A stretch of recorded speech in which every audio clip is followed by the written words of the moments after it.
everybody, this is Tenpin, and this is Tenpin Plays The Stanley Parable, Round 2.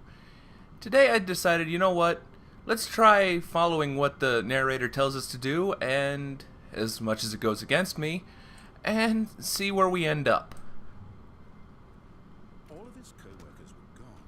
What could it mean? Stanley decided to go That he stinks. Perhaps he had simply missed a memo.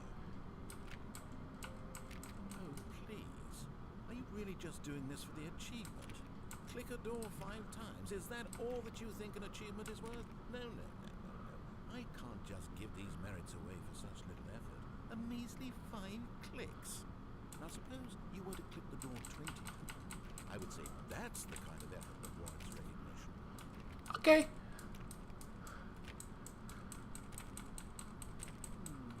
I have to say, I'm still not feeling the satisfaction. I'm not doing it. True effort for a noble cause. Perhaps 50 clicks will do it. Yes, almost certainly 50 clicks. Oh, this is going to be hard to walk away from the best door ever. Okay, I'll do it.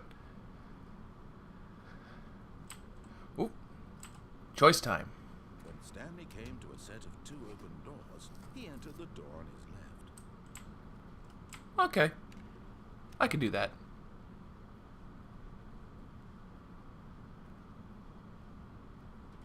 Yet there was not a single person here either. Feeling a wave of disbelief, Stanley decided to go up to his boss's office, hoping he might find an answer there.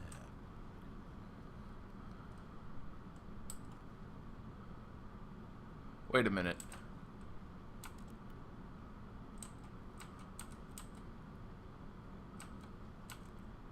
Okay, can't make him move any faster. Whatever. Broom closet. Flying Fire spent a lot of time in there. I'm not going there. Coming to a staircase, Stanley walked upstairs to his boss's office. Upstairs we go. Up. Look, quick on the draw there, Tenpin. Ooh. Can I be boss? Very comfy furnishings, it looks like. Stepping into his manager's office, Stanley was once again stunned to discover not an indication of any human life. Shocked, unraveled, Stanley wondered in disbelief who orchestrated this, what dark secret was being held from him. What he could not have known was that the keypad behind the boss's desk guarded the terrible truth that his boss had been keeping from him, and so the boss had assigned it an extra secret PIN number, 2845. But of course, Stanley couldn't possibly have known this. Yet incredibly, by simply pushing random buttons on the keypad, Stanley happened to input the correct code by sheer luck. Amazing. He stepped into the newly opened passageway. P.S. I am a manager. No, we don't have that nice of an office. Come on, programmer, get with it. What's over here? It's awful dark. Okay. Red button says go down. Down we go.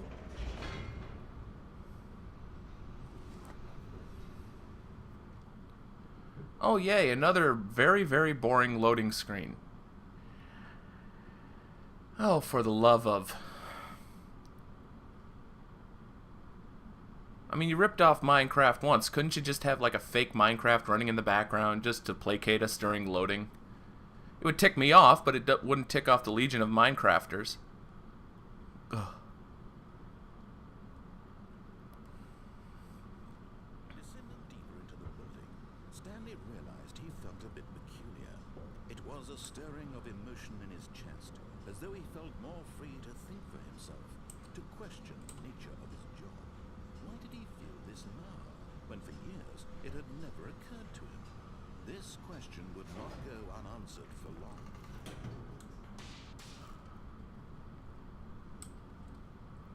Stanley walked straight ahead through the large door that read Mind Control Facility. But there's something that says escape. Okay.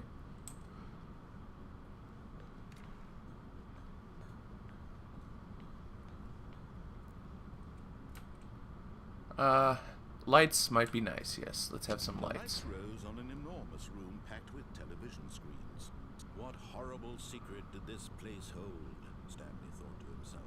Did he have the strength to find out? I hope one of these channels is the hub, and the other is the BBC. Why do I have a feeling neither is in service? Cameras. Well, there was lights. Now the monitors jumped to life, their true nature revealed.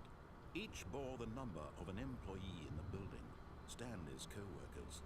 Lives of so many individuals reduced to images on a screen, and Stanley, one of them, eternally monitored in this place where freedom meant nothing. And Soylent Green! It's made out of people! Eep!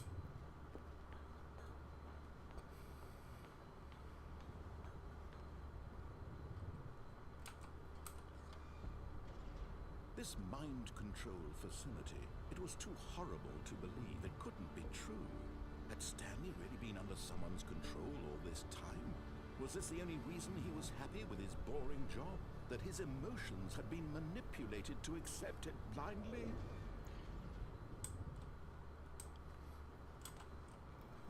Going up. He refused to believe it. He couldn't accept it. His own life in someone else's control? Never. It was unthinkable. Wasn't it? Was it even possible? Had he truly spent his entire life utterly blind to the world? Most of us are. But here was the proof. The heart of the operation. Controls labeled with emotions. Happy or sad or content. Walking, eating, working. All of it monitored and commanded from this very place. And as the cold reality of his past began to sink in, Stanley decided that this machinery would never again exert its terrible power over another human life. For he would dismantle the controls once and for all. Well, he is good at pushing buttons.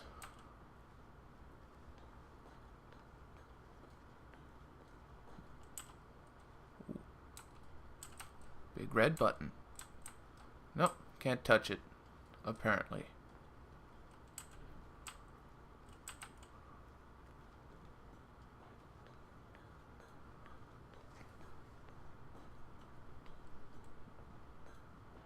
And when at last he found the source of the room's power, he knew it was his duty, his obligation, to put an end to this horrible place and to everything it stood for.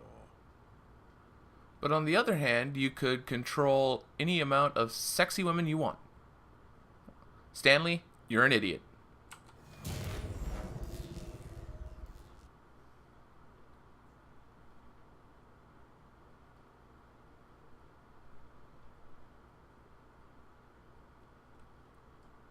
Okay, we go for a loading screen with nothing to a loading screen with even less than nothing.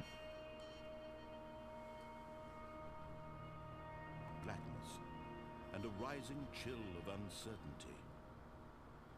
Was it over? Yes. He had won. He had defeated the machine, unshackled himself from someone else's command. Freedom was mere moments away. If you kindly. Even as the immense door slowly opened, Stanley reflected on how many puzzles still lay unsolved. Where had his co-workers gone? How had he been freed from the machine's grasp? What other mysteries did this strange building hold? But as sunlight streamed into the chamber, he realized none of this mattered to him. For it was not knowledge or even power that he had been seeking, but happiness. Perhaps his goal had not been to understand, but to let go. No longer would anyone tell him where to go, what to do, or how to feel. Whatever life he lives, it will be his. And that was all he needed to know. It was perhaps the only thing worth knowing. Stanley stepped through the open door. Narrator, you gotta say, would you kindly?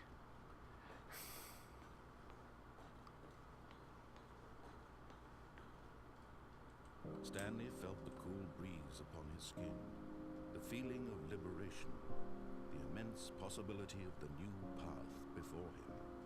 This was exactly the way, right now, that things were meant to happen. And Stanley was happy.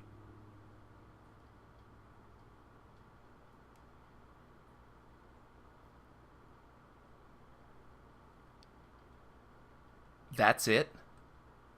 Really, that's it? You follow the narrator and that's what you get? Really? Seriously?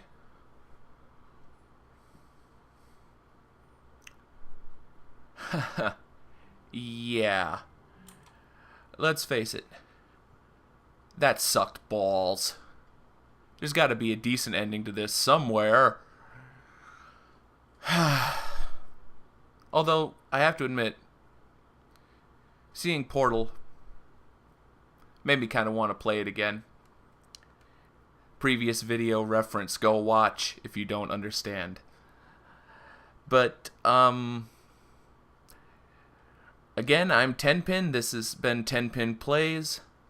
As always, YouTube, there are 2 dates and time they'll carve on your stone. Everyone knows what they mean. But what's more important is the time that is known by the little dash there in between. YouTube, unlike this past story of the Stanley parable, give that dash some stories to tell. Peace.